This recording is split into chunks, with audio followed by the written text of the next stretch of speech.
Welcome, everyone. We'll just let folks take their final seats and the candidates settle here.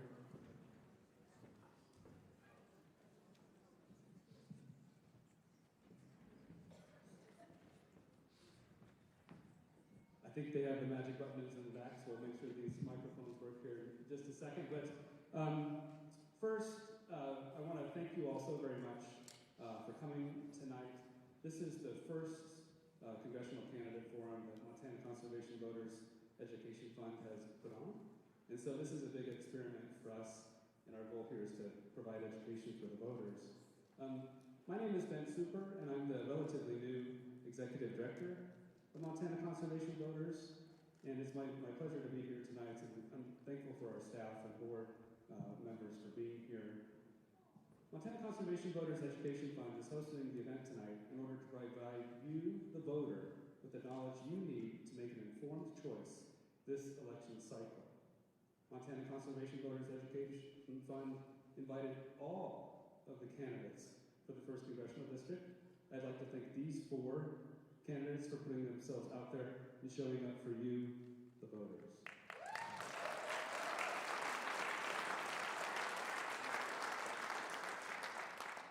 Montana Conservation Voters Education Fund will not be weighing in on the candidates' positions tonight. A note for the audience, we ask that you focus on listening during the program. If you have comments or questions, please save those for a different time.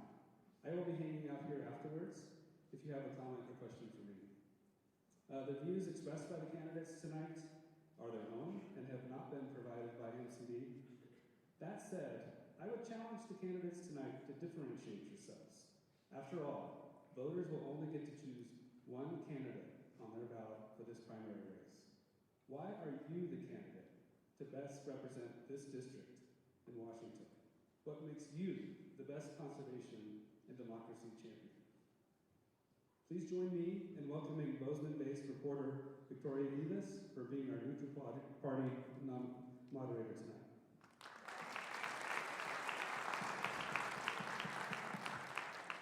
Thanks, Ben. Hi, everyone. Thanks for coming.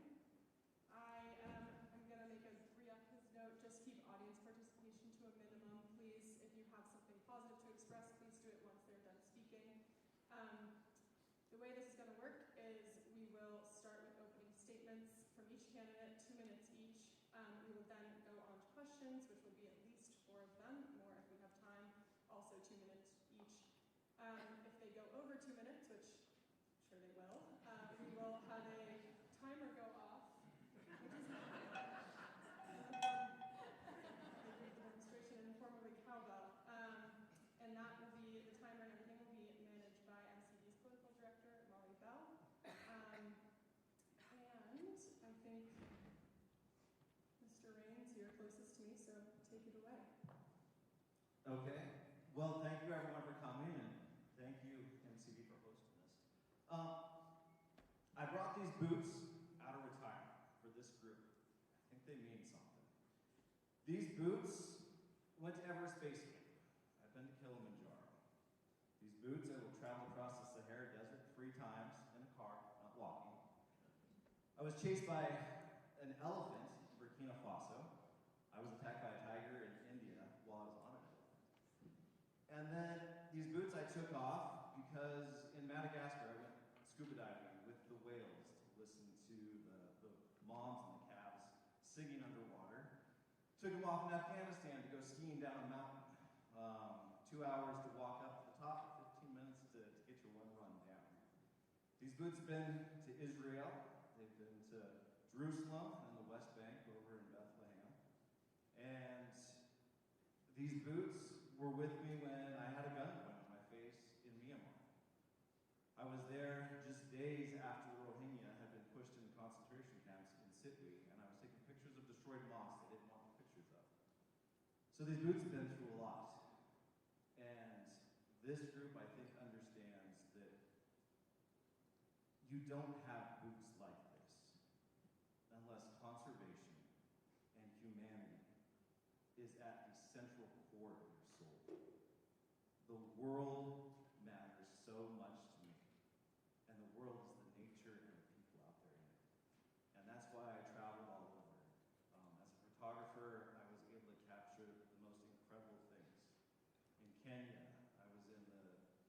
slums of Nairobi, 1 million people in 1 square kilometer, and they were happy. And I gotta wrap it up here pretty soon. But I want you to know, I know that everyone out here, if you don't have boots like these because you care about conservation this much, you know somebody who does. And so that's what brings us together tonight.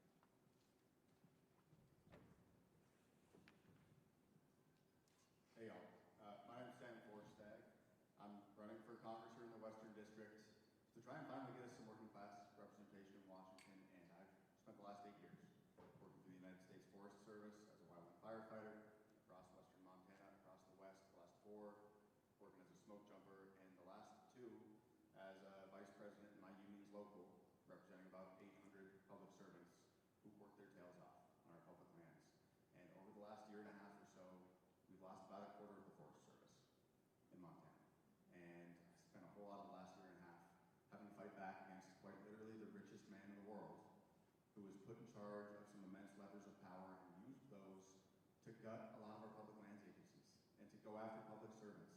And here in Montana, the union members of mine that they came after, and of course the Doge cuts and all the rest, were overwhelmingly people making less than $20 an hour, working on our public lands to make sure that people can make it up the road to access that trailhead, and to make sure that we can all make it up that trail to actually access the forest or the wilderness area so we can go hunting or fishing or skiing or hiking.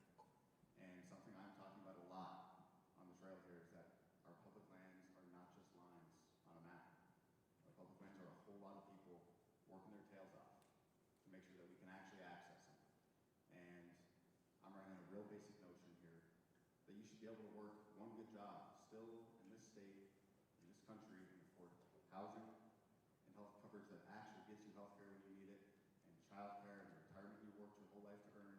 And you know what? You should also be able to afford to go take some time off and enjoy our public lands without having to worry that they're being gutted and privatized. And I am running on a real basic notion that if we want to keep our lands public, well, we should send people to Washington that know what it's like to work on them. And if we want to have a government that works for working people, we should send working people to Washington so we can have a voice of our own and fight for ourselves. I'd love your help with that, and I appreciate you all coming this evening.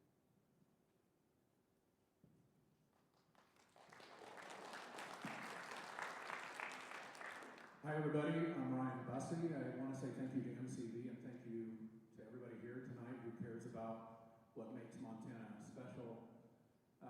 This is an exciting night for me because public lands and conservation, the battle for this state, for the special things in our country changed my life. I grew up in a conservative place. I was a ranch kid.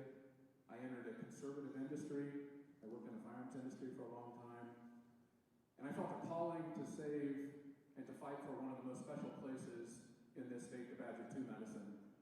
I made a sacrifice over 20 years ago. I was called to Washington, D.C. to fight the really dangerous industrialization plan that was planned for that place. And that changed my life. I never looked back. I took a lot of barbs. My job was threatened all the time. But I'm very proud to say, since that moment, I've been an unabashed champion for conservation, for public lands, for clean water, for wild places. My wife and I eventually named our youngest son Badge after the Badger II Medicine. After that effort, I became board chairman of Montana Conservation Voters, this exact organization. It was an honor for me to be elected to that post. I then devoted several years of my life to becoming North American board chairman of Backcountry Hunters and Anglers, another honor for me. I've served as advisor to the Departments of Interior, the Departments of Agriculture. I've served as an advisor to the U.S. Senate Sportsman's Caucus. I've devoted a lot of my time and energy to this place that is so special, to these things that matter so much to us. And let's not mince words. They are under dire and immediate and dangerous threat. Everything that we care about is under dangerous threat. Just a couple days ago, the Forest Service has been dismantled. I'm asking for this job. I'm asking to be your representative. And I want you to know I will devote so much of my time to fighting for these places. You don't have to take my word for it. I've done it throughout my life, and it's an honor for me to be here tonight. Thank you.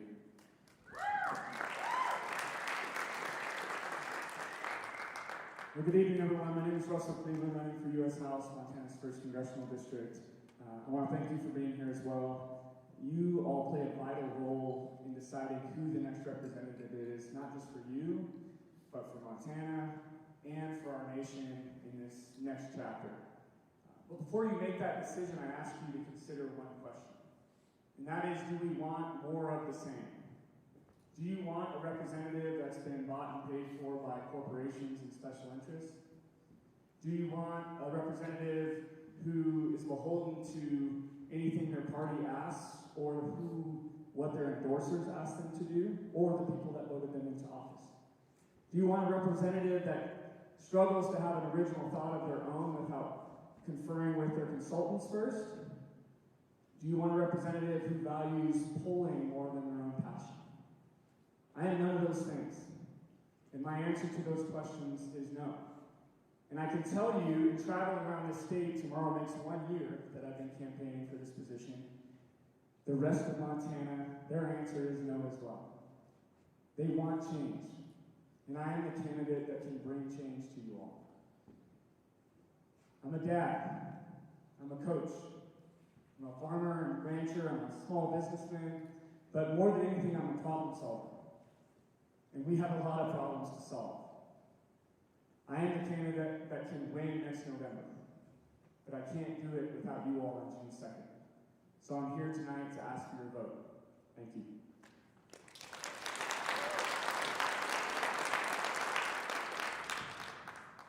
Thanks, everyone. One thing I forgot to mention is we will rotate who begins, who gives the first answer to the question. So for the first question, that is on public lands. We'll just go down the line. We'll start with Mr. Forstag. What is one specific action you would take in your first year of Congress to improve how public lands are managed in Western Montana, and how would you actually get it done? A big part of this campaign is talking about what reinvesting in our public lands looks like when we win this election and when we take back the House in the United States Senate. And we're still dealing with a Republican in the White House. And reinvesting in public lands does not just mean fighting for a budget that returns us to the place that we were a year and a half ago.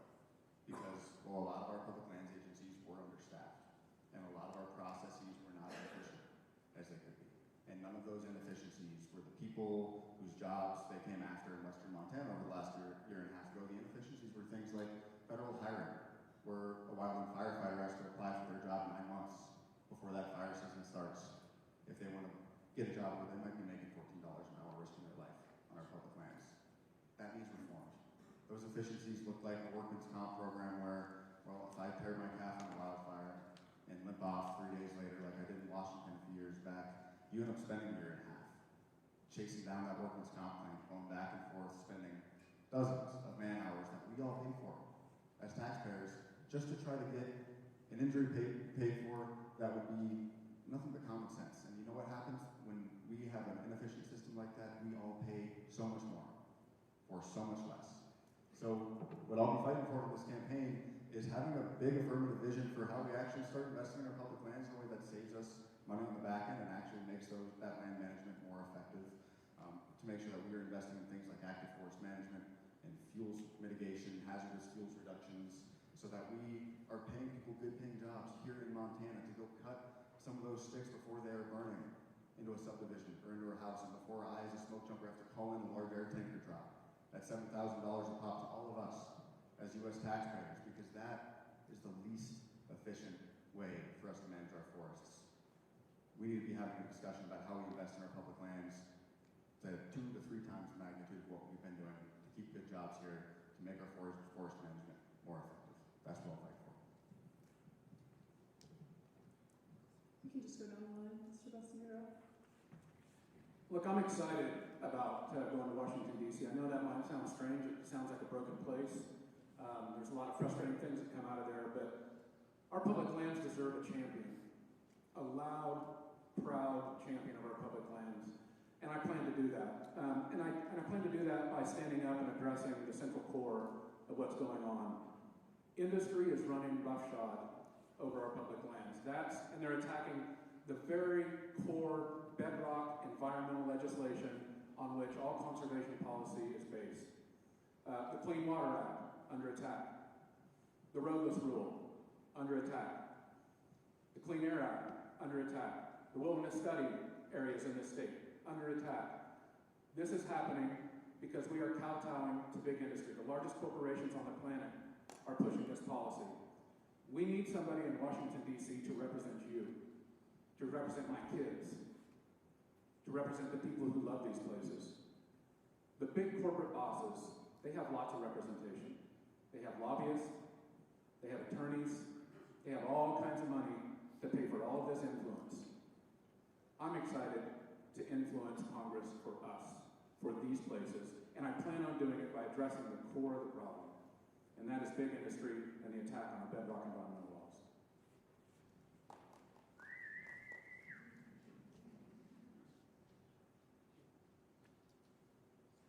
Good? Want to make sure. Look, I grew up in the Bitter Valley, and at that time, it was a pretty remote place. It's pretty busy now, but it was centered to some of the most pristine public lands on the Sapphire side, on the Bitterroot side, all the way up to Glacier. And that was my backyard. That was my playground growing up. I was in Scouts. I was an Eagle Scout growing up, and that is the place that made me fall in love with the outdoors. But one thing we learned in scouting was leave a place better than you found it, right? You hike in somewhere, you see trash, you see trail maintenance that needs done. You take the time to do it because that is an asset that we need to leave behind for the next generation so they too can enjoy it. Well, we are living now in a corporatocracy. And what that means is big corporations are flexing their muscle to get their hands on one of the last assets that we have in this country that is precious to all of us. Why? Because Montana is rich with natural resources, rich with opportunity. And until we attack those corporations and say, hey, look, you've gone too far, we're putting up a firewall around our most vital asset, and that means water, that means land, that means air, like our state constitution guarantees, then those corporations will continue to flex their muscle and do that. So for me, it starts with money in politics. We have to get money out of politics and put corporations in check again to be able to actually take a stand against them and rein in this power in DC that's controlled by rich corporations and their lobbies.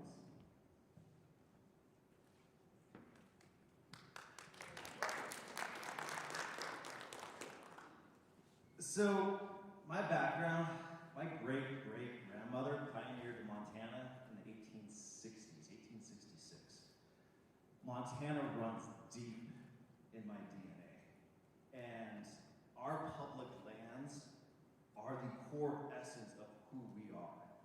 So, overall in Congress, I'm going to fight to protect every single acre that we have, not just for myself, but because I've got generations of family that demands that I stand up and protect what we have. I learned to go fishing with my grandfather when I was 5 or 6 years old on the Sun River right behind our ranch. I learned to go deer hunting with my dad. These are all the stories. I was up in the Continental Divide riding horses when I was probably 8 or 9 in 4-H and we used to go up there. So you don't have to worry. I know exactly what my priorities are in Congress for Montana, and it is to protect every single acre. You asked about the first thing that I would do. Right now, we need to get ahead and shut down these mining propositions that they are trying to get out there. I don't give a damn about rare earth metals that are in Montana. They can stay in the ground. Our water is vastly more important. We don't need to be developing public land so we can have roads going in and out of there.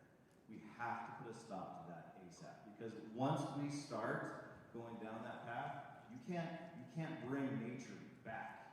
Once they start developing, it's done. And so we need to arrest that immediately. Thank you. Nice. Second question is, as the conflict in Iran continues, what policies would you use to either stop gas prices rising further or to shield consumers from those increases? And if you could name specific policies, that would be great. And we'll just go down the line again. So Mr. Bess, you're up first. The first thing we need to do, and it's a travesty that these incentives have been rolled back, but we must reinstate the incentives for clean energy development in this state and across the country. A couple reasons for that. First, if we say climate is an urgent thing, climate change, global warming is an urgent thing, we should stop saying it, we should start acting like it. There's far too many people in Washington, D.C. who claim this to be urgent. Walk outside today. Is it supposed to be 70 degrees and windy in Bozeman today? Are we supposed to have a winter where I was just chatting with folks here where we don't shovel our walks? No. So we should be treating climate with the urgency it deserves, and we should put clean energy back on the grid. It's the cheap, and here's the most important thing pertinent to this question. It's the cheapest form of energy. By removing wind and solar and removing the incentives and reducing the development of wind and solar, we're making things more expensive for everybody in this state. We're exacerbating the energy crisis here. We're exacerbating the affordability crisis here. So let's put our foot on the gas for clean energy. Let's level the playing field so that we're not so dependent on fossil fuels all the time, and so that something like the Iran crisis doesn't drive our prices through the roof. We should be ready for what's headed our way. I think there's every indication that we're headed for $5, $6, or $7 gasoline. Prepare yourselves. This is on its way. And we don't have to be this dependent on fossil fuels. There's a better way to do it. We should incentivize clean energy.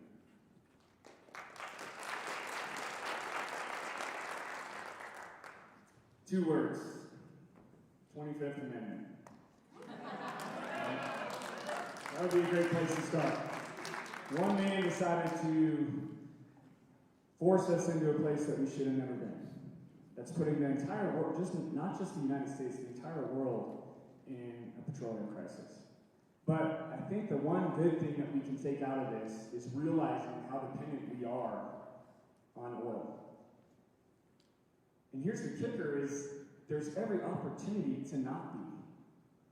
But just like healthcare, petroleum has its grips on this country and are one of the wealthiest lobbyists on Capitol Hill. Our politicians are controlled by big money, including oil, including pharmaceuticals.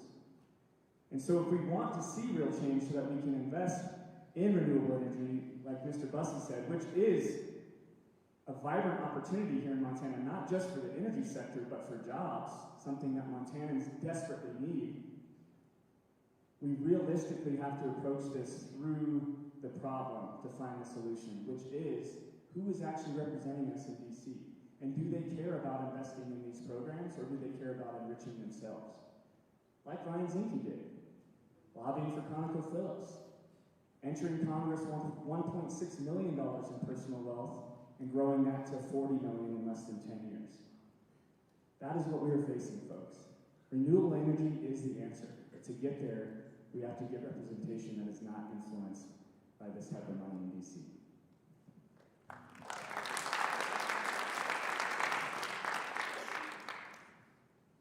Holy crap, I wish I didn't talk about traveling the world at the beginning. I gotta get you guys spun up on something here.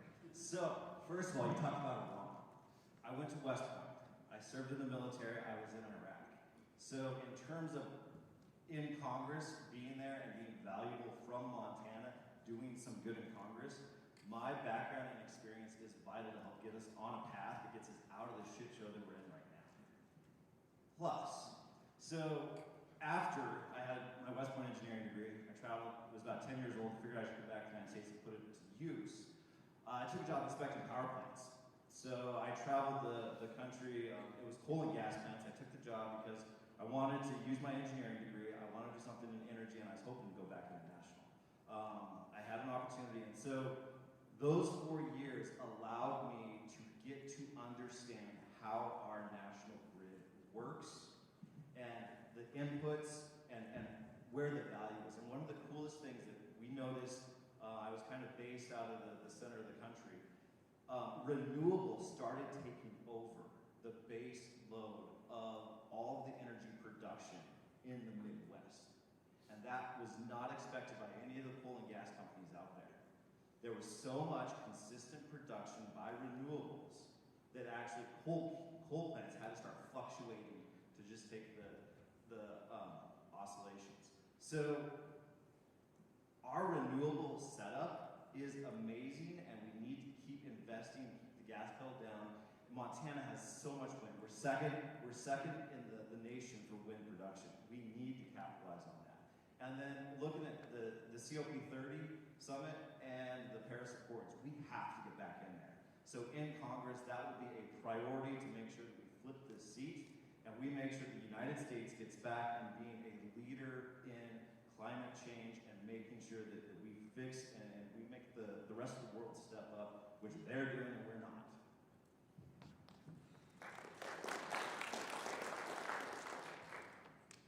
So the question was,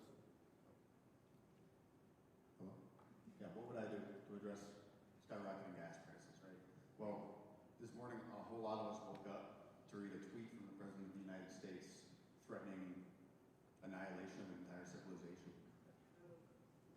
The utter lack of decency and humanity and shoot, even maybe perhaps some level of statesmanship was so abhorrent and apparent in what a lot of us woke up to this morning, and that is nothing new. And the reason the gas prices are going through the roof is because of the chaos and the cruelty and the corruption that is at the heart of our government right now. And that is also not something new. It's just something that they found a way to scale up and to put out in the open because they don't feel like they have to hide it anymore. So how could we as your Congress people, how could I as your Congressperson address gas prices? Well, we could step up and just do our actual job as Congress, because the power to declare war is not vested in the President, it is vested in Congress, and we have not had a vote on whether we are going to war since World War II. That is a failure. And that's something that we need to fix.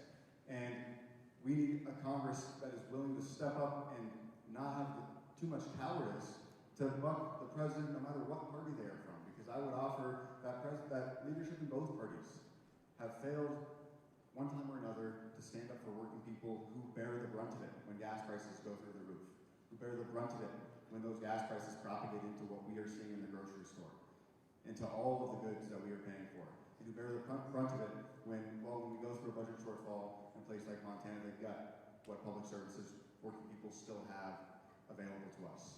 And you know what, the next year when we have a budget surplus, they don't reinvest in those public services. They cut taxes for the top income tax bracket. And if that's the same here in Montana, where they cut the top income tax bracket 6 years running, as at the federal level, where they decided to invest $3 trillion of our resources in tax cuts for the wealthiest people in this country and for big corporations. If we want to stop that, we need to elect people who do not stand to benefit from that kind of decision making. That is who I will be as your congressperson.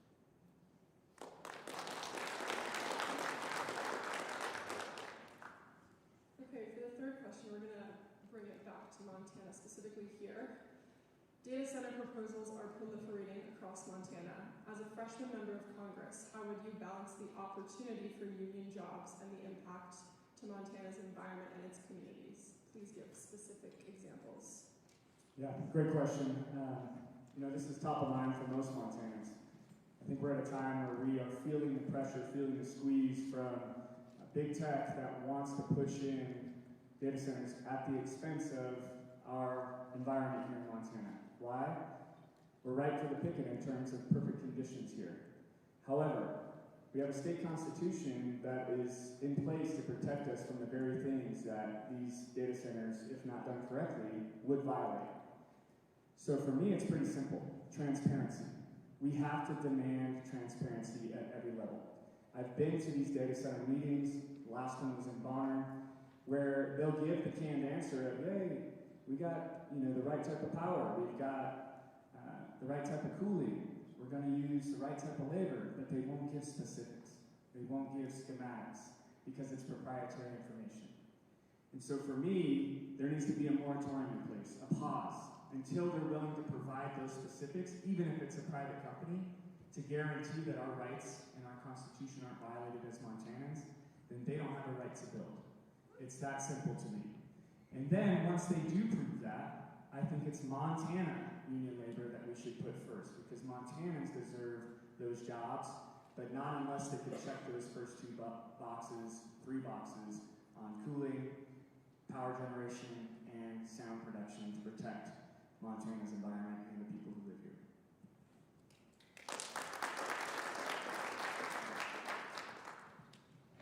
So this kind of goes into a couple different topics. AI isn't data centers. Those are two different, but AI is the wave of the future. It's coming in. And we need to make sure that the United States maintains and is the epicenter of the development of technology, because we can't afford to let that go to China, go overseas, and we are just a recipient of it. So the data centers that come with it, I've had a lot of conversations with people, and I don't know, federally we have to build something that doesn't exist right now. I don't know if it's a Department of Technology, if it's within the Department of Energy, but we need to start regulating in a way that we can advance technology, but also regulate what these data centers are supposed to be. Kind of with what Russ was saying, the technology of the data centers, the R&D is not even close to being where it's safe to bring into our communities, start relying on our natural resources. So in the energy sector, we have HRSGs that are with the gas turbines that send their energy back into the preheat water. There are ways that we can start looking at R&D research into these data centers to make sure that they are as efficient as possible. The companies that own them aren't being held accountable, aren't being forced to invest into them and make sure that they're going to be a boon to whatever community and whatever state they end up being developed in, because they're going to be developed somewhere. They are just being given the green light to get into a community, build up as fast as possible, and just drain the energy. And so we have to figure out, and then I haven't seen anything about where they're supposed to be like bringing revenue or jobs into a community on the long term. The unions, amazing opportunities to build these up and to maintain a little bit. I don't like the cowbell. Yeah.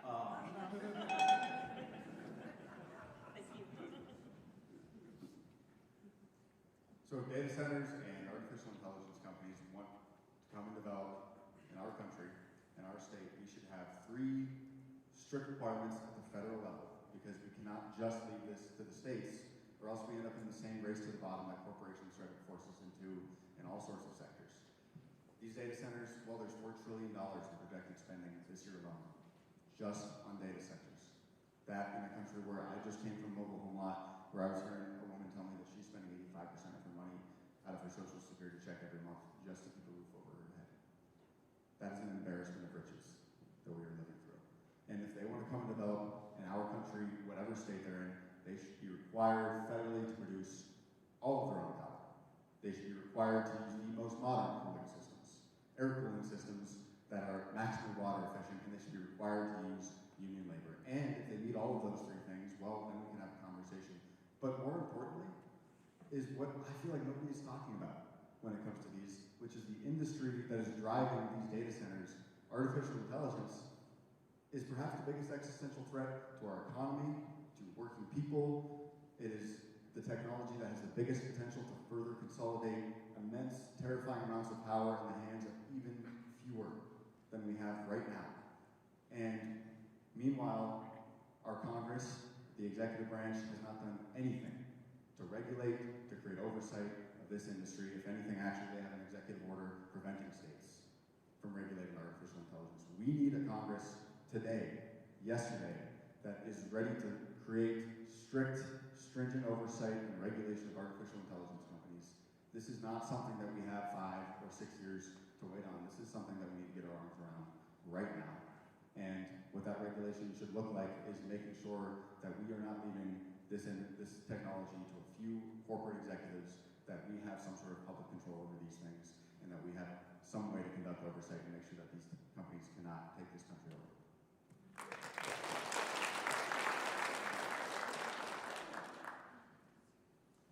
Let's start with appreciating the seriousness of the situation.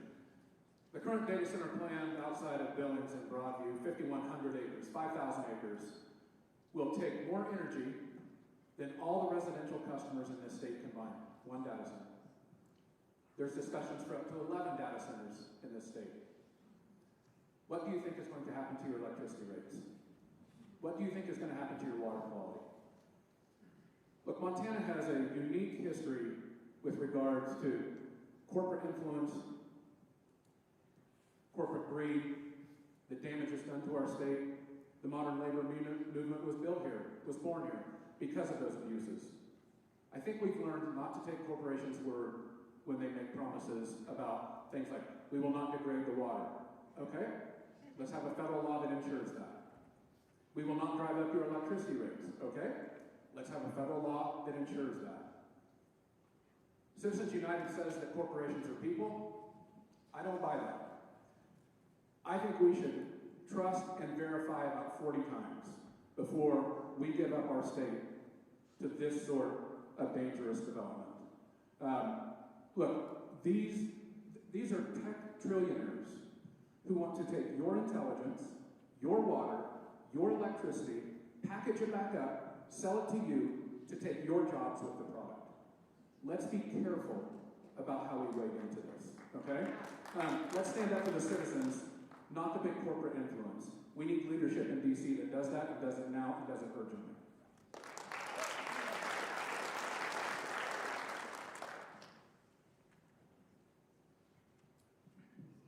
For our fourth question, what conservation issue would you make your top priority in your first term, and how would you work to actually move that issue forward?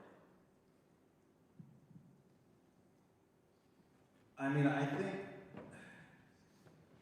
conservation, well, I already kind of answered with the mining, but the damage at what the big beautiful bill across the board has done, we need to go right after that and reverse it. For conservation, it's the access to the drilling and the land leases and making that easier for oil and gas companies to come in. The reduce of the royalties, which means it's a bigger priority for the oil and gas companies to come in and start drilling because they don't have to pay as much on it. So it was the Republicans, from my perspective, that just went and just dished money out to those corporations at the expense of Montana, our public lands across the whole country. And so the big beautiful bill is going to be long-term damaging for the lands that we care about here. We have to get ahead and tackle it.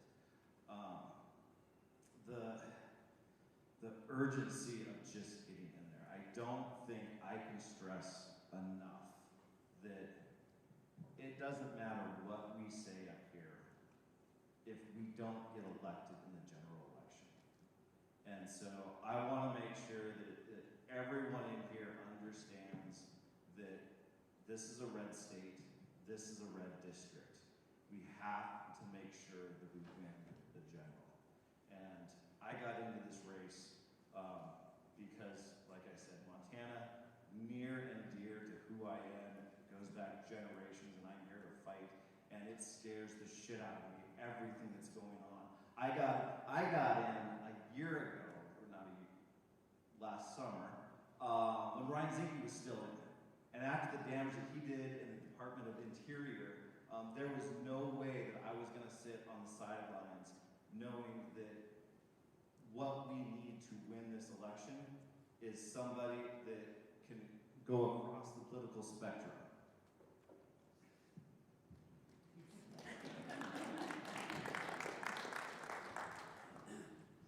My top priority as a matter of policy would be exactly what I touched on already, so we can be brief on that. It's reinvesting in our public lands, it's fully funding the Forest Service, the Department of Interior, and frankly, I would like to see some sort of oversight before we pull out a third of the United States Forest Service and move them over to the Department of Interior for this new wildland firefighting service. Because anybody who's worked on our public lands knows that a firefighter working for a federal agency is not just fighting fire, they're doing a whole lot of tertiary duties. They're the ones doing a lot of that fuels reduction. They're the ones doing a whole lot of that trails work outside of fire season. And there are a whole lot of unintended consequences and new silos being created in that project. More importantly, how are we going to do it? Well, for all the unique things that each of these candidates bring, something I bring uniquely is that I've been in this state doing the work, doing organizing and advocacy work for the last decade. In between fire seasons, for public lands, for homeless shelters, working with outfits like the HRDC here in town, for the American Civil Liberties Union, and actually getting bills passed into law, about a dozen of them. And that is part of why, to date, I have 32 Montana legislators, current and former, endorsing this campaign, including 4 Republicans. Because the only way we win this district, to Matt's point, well, you've got to win some Republicans. You gotta win independent voters. And some of the Republicans, like Brian Putnam at the Flathead, like Bruce Grubbs here in Bozeman, when I talk to them, they don't see anything recognizable in the Republican Party and what they're doing at the national level, at least in terms of what they signed up for. And when I talk to about a quarter of my coworkers, some of my friends, folks who voted for some of these schlubs who are gutting our public lands and coming after public servants, well, they do not see what they were promised in terms of their life being made more affordable at the last election. That is something that should make us not just frustrated, because it's pretty frustrating, but also immensely hopeful. Because a coalition where we are again as a party winning working people and union members and young people is a big, broad coalition that we can win an election with and that we can actually start passing budgets that reflect our values and our priorities with.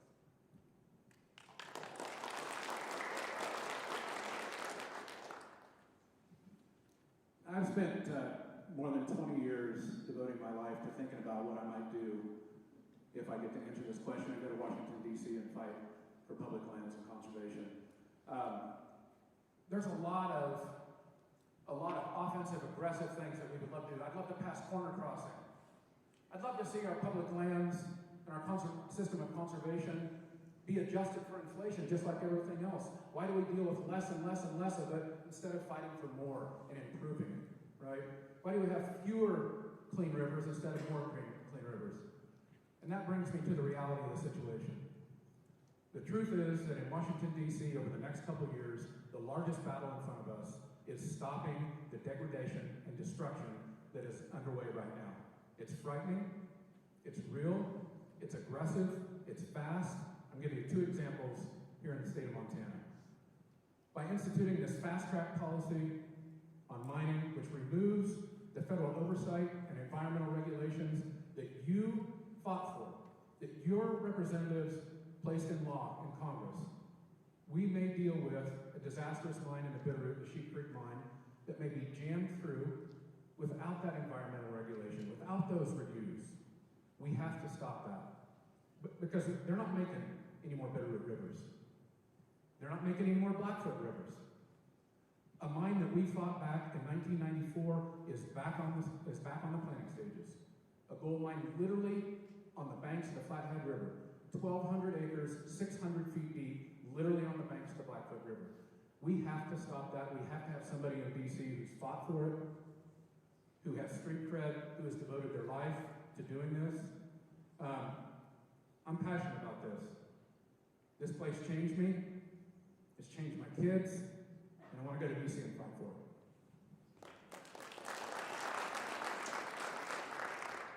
Well, I'm going to disagree with Mr. Raines on one thing, and that is that Montana, I don't believe, is a red state or that this is a red district. We are purple, and I aim to bring it back to a purple state. I will agree, though, about some of the things Mr. Forstad and Mr. Bussey said. One of them I'll speak to briefly, which is the Sheep Creek mine. I attended that meeting in the Bitterroots, and alongside over 600 other Bitterrooters, county commissioners. Of course, there was no Steve Daines, there was no Ryan Zinke, there was no Greg Gianforte. Why? Because they have no interest in preserving the most precious asset that we have in this state, which is water. Water is life. It is the thing that is needed for these data centers. It is the thing that is at risk with these mines. It is the thing that all of us need in this state for agriculture, for tourism, for recreation, for all of these things. And it is the most precious commodity in front of us, and that, from a federal perspective, is the thing that we should be seeking to protect with laws that put the protection of our water rights, of our clean water, just like our Montana state constitution guarantees, and bring that to the federal level. Because the rest of the country doesn't have that same thought process. And so it's going to take a representative coming from Montana that will put that first and say, hey, water is the most precious thing to this country, not just Montana, and we need to put protections in place now that preserve this asset for generations to come, not just 5 years, 10 years, or 20. Let's protect water.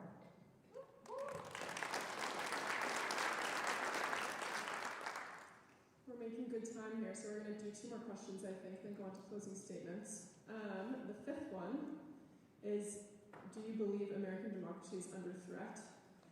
And what do you think is the most effective way of addressing that threat? If not, please explain your point of view. I'll tell you, a year and a half ago, I would have told you how incredibly angry I was that the National Democratic Party is running on a platform of defending democracy. Because I know a whole lot of people who are making $19 an hour, jumping out of planes, or making a wage similar to that, working in a state where we have one of the highest rates of multiple job ownership in the country, and in communities where, well, you can't find a house for less than $500,000 if you're lucky. Today, it does not feel like we have another election to lose and to wait through, while we still have a functioning democracy, while we are still going to have access to the ballot in the way that I fought for when I was working with the ACLU back in 2021. It does not feel like we have time to wait anymore. So yes, it certainly feels like that is under threat, and it feels like at the end of this last fire season, the end of this last October, I looked up and, well, it did not feel like there was anybody speaking to a lot of the people who got some of these schlubs in office to the place where they are. Because who did that? Well, this last election, Democrats did not win voters making under $100,000 a year for the first time in a long time. Working class people in this country voted majority Republican. That is a problem. And this last election, when I go talk to some of the locals who've endorsed this campaign so far, as the only union candidate, the first one that we've had in over a decade for federal office, well, about half the union members voted Republican. And last election, well, we didn't see the kind of record youth turnout that we had getting John Tester elected statewide in 2018. We saw a lot of young people who stayed home, or young men, like the sort of folks I work with, who swung to the right and started turning into the scariest kinds of Republicans, because they didn't see cause for hope in politics, and they did not see options at the highest levels who were talking about the things making life so much harder year after year, so much less affordable. The way that we protect democracy and the things that we all hold dear is we have to win back working people and union members. And we have to give young folks like myself cause for hope so that they actually show up to the ballot and vote for us. That is what I'm running to do here. That is why we need to run union members. That is why we need to run working people. I would love your help with it. Sorry, Mom. I think we all know that our democracy is in peril. It's under threat. We're in crisis. I know we drive around. You'll probably go to dinner tonight. Maybe have a drink with your friend as though everything is normal in this country, but it is not normal. It is not normal to have masked ICE agents killing United States citizens and zip-tying kids in classes. That is not normal. It is not normal. You asked what to do about it. You're all here tonight. We're here on this stage. The future of our democracy, of our state, may well run through this seat. I think it does. We're running with the seriousness that it is, that it's going to run right through this seat. It may rely on a decision that I make, or that you make, or a call, or an urging for your friend to vote. Winning this seat may mean the majority in the U.S. House of Representatives. And if we do not win back the majority in the U.S. House, the next 2 years are going to be very dark in this country. You should prepare yourself. So we should attack this election, this race, what we do, with that level of seriousness. And that means Democrats have to deliver, not just talk, deliver. One of the reasons that we have Donald Trump sitting in the Oval Office, firing off these incendiary tweets, getting us in wars of choice, and all these other things, is because Democrats talked a lot and didn't deliver enough. And it's time that we elect people who aren't afraid to nudge people of their own party. I have done that in my life.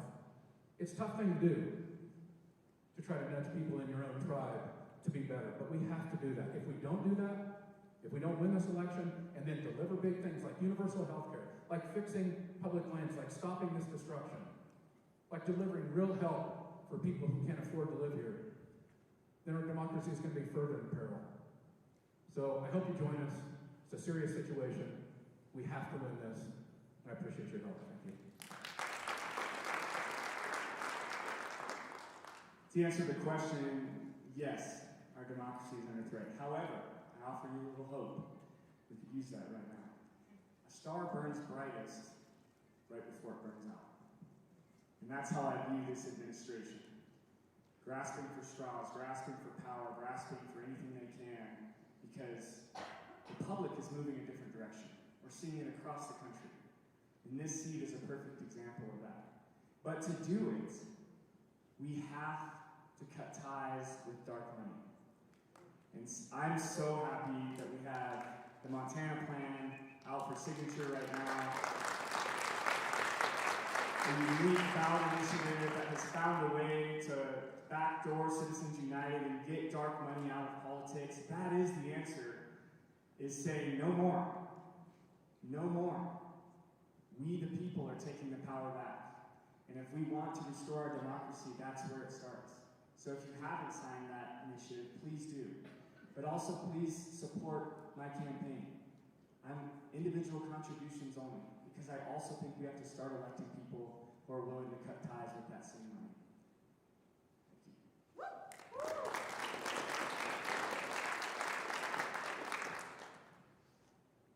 Yes, democracy is absolutely under attack.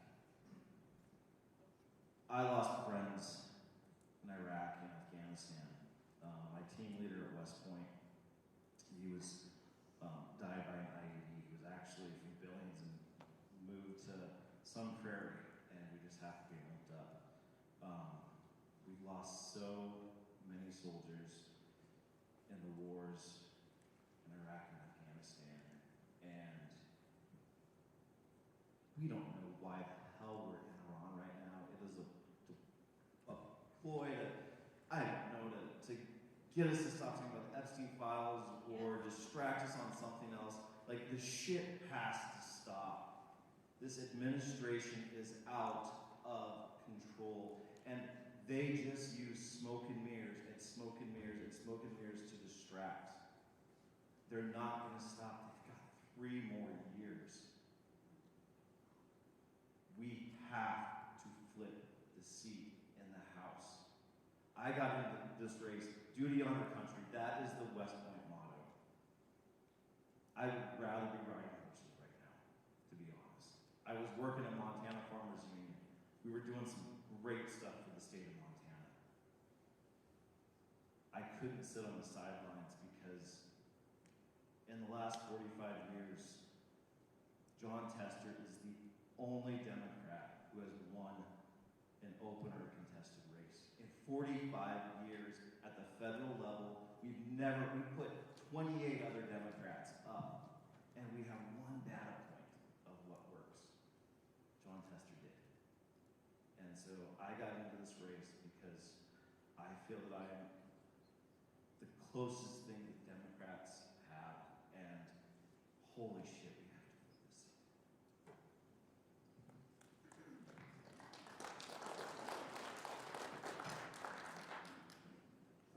For our last question, I think we're going to pivot to something that's probably top of mind for everyone now with a pretty low snow year here in Montana and the Mountain West. The state is experiencing real environmental pressures, including longer wildfire seasons, changes in snowpack, and water availability. What specific actions, whether new legislation, defending existing laws, or oversight of federal agencies, would you pursue in Congress to respond to worsening fire seasons? And again, please, a specific policy or example would be great.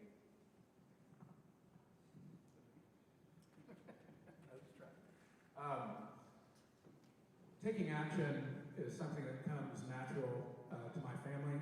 I wrote about this yesterday, but I think the country is ready for fighters, and I take a lot of inspiration from my 2 kids who are litigants in the Help Climate case, successful case.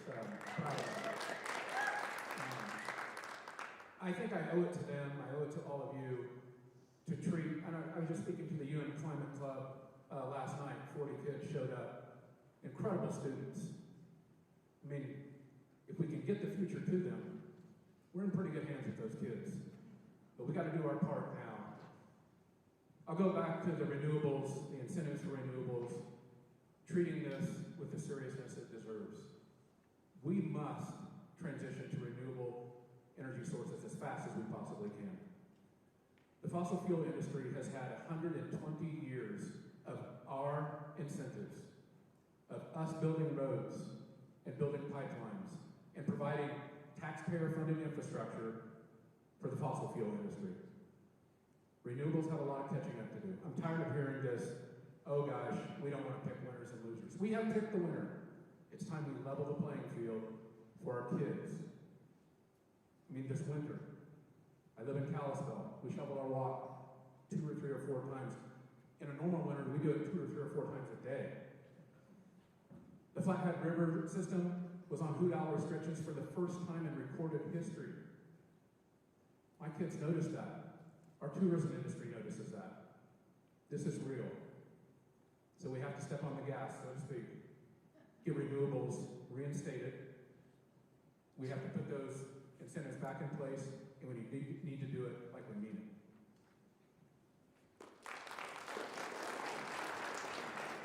Maybe on the electric vehicle pedal, not the gas, right?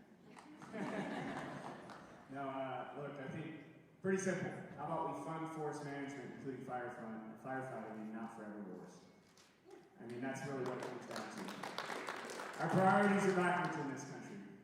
We have no problem spending $2 billion a day in Iran, but when it comes to funding things that matter to Americans, funding things that matter in Montana and to the working class and the people here, it's an afterthought.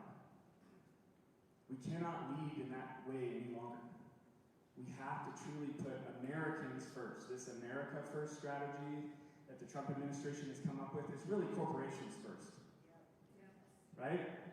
But we need to start saying no more. Americans first, which includes thinking forward to the next generation and making sure that we're leaving something behind for them that they deserve, which include healthy forests and public lands.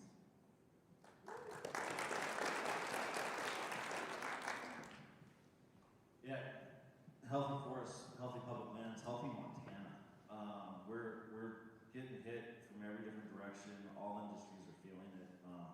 As a rancher, last year, first cutting alfalfa hay, we got about 80 acres, and I didn't realize how dry it was deep down in the soil, and all the other ranchers around me were kind of the same.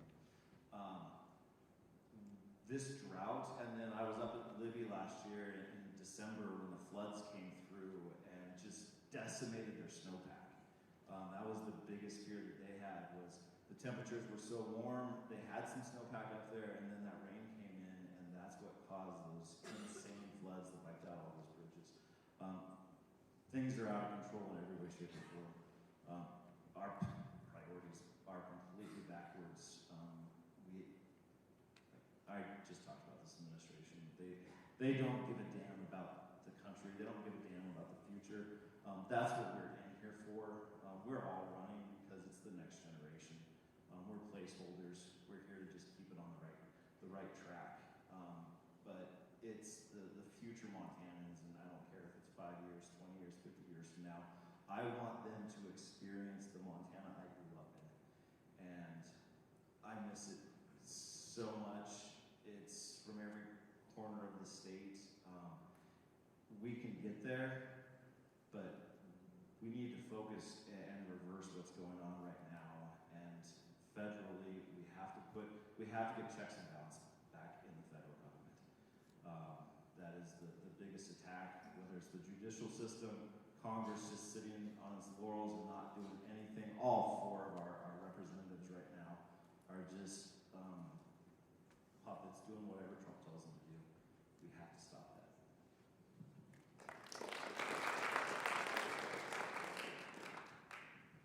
Well, step 1 is just to take the federal government's finger off the scales here. Because right now, all of the incentives and all of the benefits are being given in favor of energy sources that do not serve us and do not get us to a renewable energy transition. So what I would do to make sure that we're actually fostering that transition that a lot of young people in both parties know we need to see. Because people like me know what it's like to be on 5 of the largest fires in one after another state's histories in the last 8 years alone. People like us know what it's like to, have a damn terrible ski season because snowpack is 40 inches below what it ought to be in West Glacier, and because we have record low snowpack or record high temperatures as we go outside this winter. We need to stop providing incentives to large corporations and to fossil fuel companies while working people in this country are getting less and less and less. So just as important as all of the affirmative things that we need to fund, like stepping in to fund healthcare, to fund housing, to make sure that we have universal childcare and pre-K is where that money comes from. Because if we are not making sure that the wealthiest people in this country and that large corporations are carrying their own damn weight just like the rest of us do, just like I do, and a lot of you, and 30+% of every paycheck with the taxes and all the rest, we're not getting at the central problem that underlies all of this, that is the centralization of power and the corporatization of all of our industries and so many of our basic needs, like housing. So part of what we're talking about in this campaign here is we need to have a minimum effective income tax rate of 30%, regardless of loopholes for all kinds of income, for every dollar you make over $1 million a year. That would generate the resources we need to invest in R&D, to invest in next generation renewable energy sources. And the last thing I'd offer in the last 10 seconds here are we need to make sure that when we're making those investments, everyday people can see it in our own pocketbooks. Because if we pass a clean power bill and half of that money goes to large corporations, that is a failure of our government to look out for working people and to bring them along as part of that transition. Let's change that.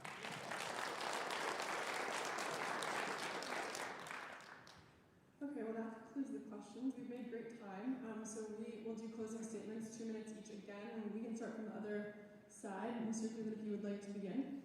Sure. Great. Well, again, thank you all for coming tonight. I offer you a different type of option, a different type of candidacy. I'm not running for me. About 14 months ago, along with some of the other federal cuts through DOGE, pediatric cancer research was one of the cuts to NIH. Some of you may know, my wife and I lost our oldest daughter to leukemia just a little over 5 years ago. So that was my catalyst. That was my activation moment, where I decided we deserve better. I started paying attention. Really looked at what is Ryan Zinke doing to represent us, or what is he not, I guess would be the better way to look at it. And what I found was astounding. We have representatives at every level that have been bought and paid for, that are representing corporations, not the people who put them in office. And so if we want real change, it starts on the ground with the people doing the work. And that's why I entered this race a year ago tomorrow, actually, is April 8th of last year is when I started. Almost 50,000 miles driven, tens of thousands of conversations, building bridges in the most rural parts of Montana because, hate to break it to you, Bozeman, Missoula, Buttes, and Whitefish can't win a Democratic election in this state. You have to do the work in every county, in every corner. And I have. And that's what I offer to you, is a different type of candidacy that is unique, that is building bridges, that will win, just like I showed against head-to-head against Aaron Flint last week. We can take these guys on, and we can make them look like the fools that they are. And I'm prepared to do that. But I can't do it without your support. So please vote Russ Cleveland for U.S. House, Montana District 1. Thank you.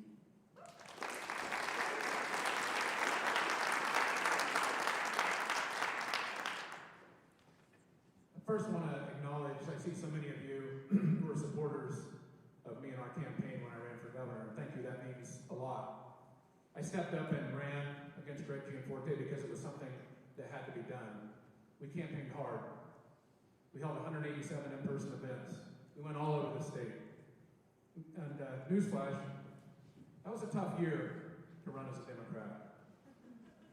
There was a culture war fever that had been laid over our state. But through that campaign, I learned a lot of stuff. I learned what to do, what we did right. I learned what we could do better. I met so many amazing people. I built a really amazing system of support. I still see our stickers in this town and so many towns across the district. I travel them all over now. After I lost that election, Brian Schweitzer called me and he said, "Don't you stop running, you take what you built and you go win the next thing." That's exactly what he did. He lost his first race, like so many Democrats have, and he went to work and he used his momentum to win the next race. I'm in this because the state that I love is in peril and we must win this race. I must take what you helped us build, the lessons I learned, the connections I made, and we must put that to work, and we must go win this thing. I've been vetted. I've been attacked by the Republican machine, my wife, my boys. We've been called lots of names. We can take that. This is going to be a tough race, but I want to give you a little hope. 2026 is a whole new year. The advantage of me running in 2 different years, I can feel the difference. And people all across this district are ready for something better. Crossover voters and Republicans feel betrayed. They want somebody to offer them something better. I'm going to fight like crazy. I'm going to run a race that will make you proud. And just dream for a second, you're going to wake up on the day after Election Day, and we're going to put a blue flag back in this western side of Montana, and it's going to feel pretty darn good. Let's go get it done.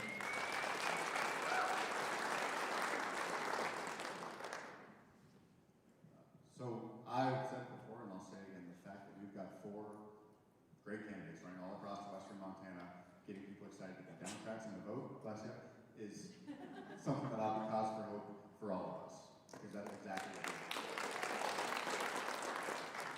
There are unique things about all of us on this stage. What makes me unique in this primary field is that I'm the only candidate who has been a union leader and is a union member.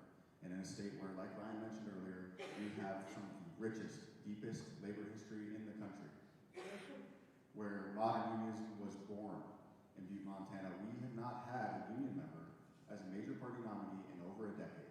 And you don't got to look up and wonder why we're losing half the union members to the other party right now. And in this primary field, I'm the only candidate who can bring the experience of doing the work on organizing and policy here in Montana. I've done that fighting for constitutional freedoms for the ACLU, working with homeless shelters across the state, putting together the Montana Coalition to Solve Homelessness, fighting for libraries when a whole lot of extremists in the state want to zero out their funding because they don't like the books on their shelves. And that's not always easy. That is a skill set that we need as soon as we win this election in Washington, D.C., because if we don't deliver on the sort of policies we're talking about, we don't deserve to keep this seat. And another thing that makes me unique is my experience growing up. I was raised largely by my mom, who was a nurse picking up extra shifts to provide for my little sister and I remember being a kid worried that mom was working too much. And when I was going to college at the University of Montana, I worked 2 or 3 jobs at a time. And I remember finishing my 3rd shift and still having paper to write and thinking, this is not how it's supposed to work. And there are a lot of Montanans looking around thinking, this is not how it's supposed to work. And it's not. And there's so much to be angry about in politics right now, but we need to get back to a politics of hope. Because when so many people, working people and union members are looking up and saying, we're not getting what we were sold, well, that is the coalition that we can reach out and grasp this moment with and start rebuilding. It is a rare thing that we can send a working person to Congress. I cannot do it alone. I would love your help. Thank you.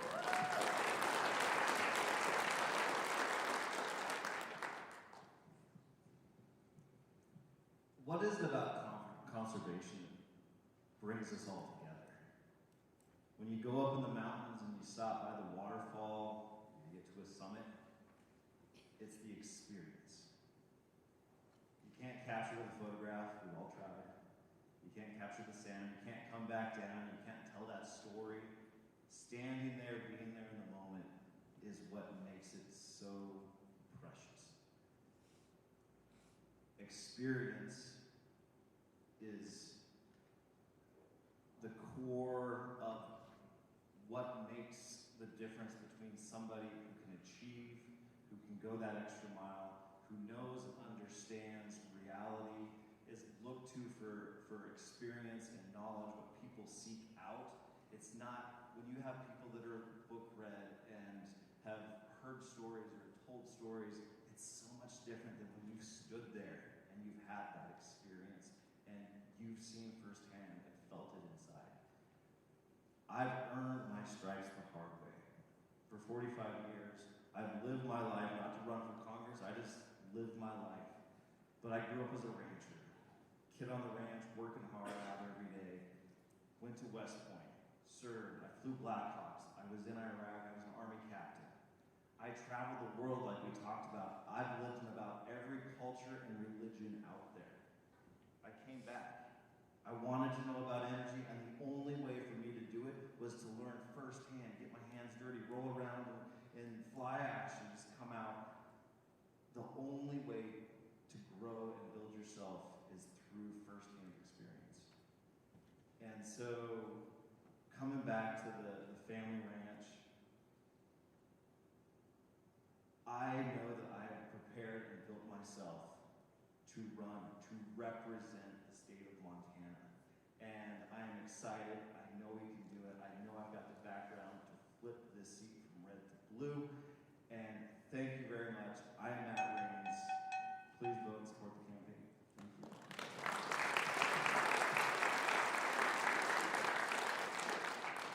Well, thanks everyone. And first, thank you so much to the candidates for the time and effort you've put into this process, for the sacrifice to your family and friends and all the miles you put on and all that you're doing for our country. We sincerely appreciate that. Also, thank the audience. Thank you for coming here tonight. This is the first candidate forum MCV's ever put on, and I'm excited with the results. And thanks for all the great views, of expressing your own views. And I'd also like to just thank Victoria. Thank you so much for being our moderator tonight. Thank you, Molly, for being our timer. Thanks to our other MCV staff. They're out there. Thanks to the cowbell. And I'll be hanging around if anybody has any questions. Thank you, everyone. Good night.